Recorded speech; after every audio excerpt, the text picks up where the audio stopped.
Donald Trump, after a remarkable Republican convention, the polls and betting odds tell us that Mr. Trump is surging towards Joe Biden. You could get $3 for Donald Trump a month ago, and Biden was $1.30. Trump is now $1.95, and Biden $1.91. President Trump's stand on the economy and law and order in the wake of violent Black Lives Matter protests and looting is resonating with voters. He has a higher rating on economic issues than Barack Obama when Obama ran for re-election.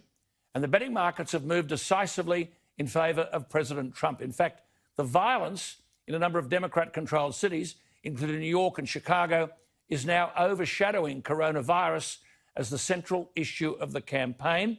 And Donald Trump has not missed.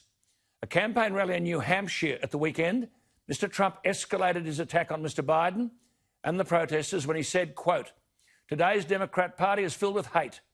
Just look at the Joe Biden supporters on the street, screaming and shouting at bystanders with unhinged, manic rage. They're not protesters. They're anarchists, they're agitators, they're rioters, and they are looters." Let's go to Greg Sheridan, who is the most perceptive foreign affairs editor at the Australian newspaper. And Greg, lovely to talk to you always, and I'm sure we'll be talking to you again about that. Trump's got a new spring in his step. He sure has, Alan. I'm not an uncritical commentator on Trump by any means, but I thought it was absolutely clear that the Republican convention was infinitely more effective and better, more coherent and more rational than the Democratic convention. And one of the key faults of the Democrats, they didn't mention the strategic challenge of China at all, and they didn't mention the violence in American cities.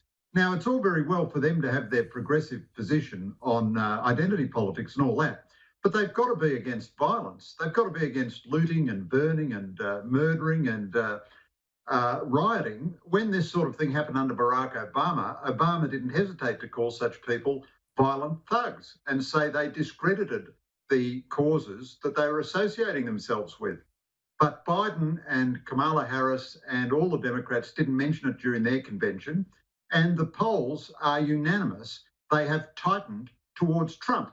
That doesn't mean Trump is going to win. It's a very open contest, but it's a big surge. It's narrowing, back for Trump. I mean, the point was about that convention speech, which I thought was extraordinary. He's portrayed as a racist, yet African Americans from all walks of life endorsed him. He's supposed to be a sexist. The convention heard from a stack of strong women. He's supposed to be anti-immigration, but he turned foreign arrivals into citizens at the White House live on network television. And he just said that under Biden, the radical left will turn cities into war zones. It's hard for the Democrats to argue against that, isn't it?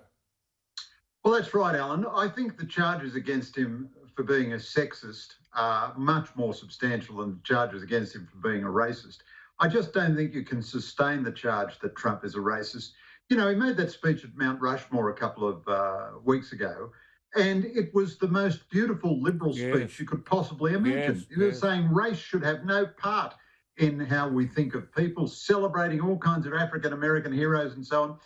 But CNN reported it as Trump being in favour of maintaining Confederate flags and symbols and statues. He didn't mention the Confederacy. I find it challenging myself as a commentator.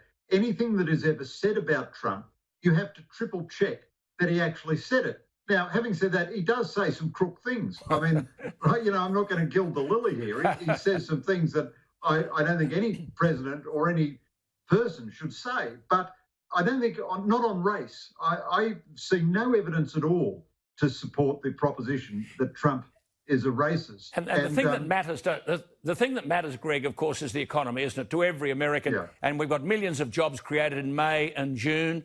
And, you know, he just continues. He's a businessman. He continues to talk about growing the economy. And he's one bloke who's done that pre-coronavirus.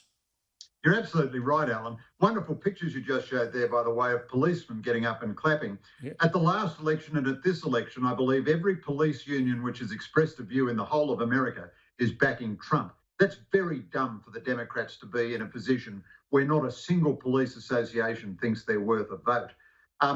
But you're absolutely right about the economy. He has a much higher rating than Biden on the economy. And as the vote comes nearer, people are saying, well, who is best to recover the economy on the other side of COVID? Yeah. Now, Biden may be in his heart a moderate, but he's given in to the left on everything. He's going to abolish fossil fuels of all kinds from energy generation by 2035. And he claims he's going to make America carbon neutral by 2050. Amazing. And he's going to massively raise taxes. Oh. That's not a recipe for economic revival. And most people know that. Good on you, Greg. Lovely to talk to you. We'll Alan. talk to you again. Just finishing off there, Donald Trump asked America, I ask you a simple question. He said, how could the Democratic Party ask to lead our country when it spends so much time tearing down our country? So it'd be a hard man to beat. We're going to look forward to Greg's insights later on, as we always do, with Michael McLaren. Here we are, this young man. You've talked about this. We've talked about this. Yeah. How do you see it? I mean... Well, I think it's going to be a hell of a lot closer than most of the media reckon it will be, and the momentum's behind Trump. And, you know, with sport, it's the same in politics, momentum's everything. And, I mean, you just look at some of these polls. It was Rasmussen, which got 2016 closest, and they picked Clinton winning by about 1 or 2%, which she did. But you've got to work the electoral college system to win, and Trump did that better. Well, at the moment, Rasmussen has Trump 1 point behind Biden. So if 2016's numbers and the accuracy of Rasmussen holds through to 2020, Trump will win. But there's still a long way to go. Well, there is a long way to go. I find it hard to believe that someone with the policies or absence of policies of Biden is going to even... What are they? There are no policies.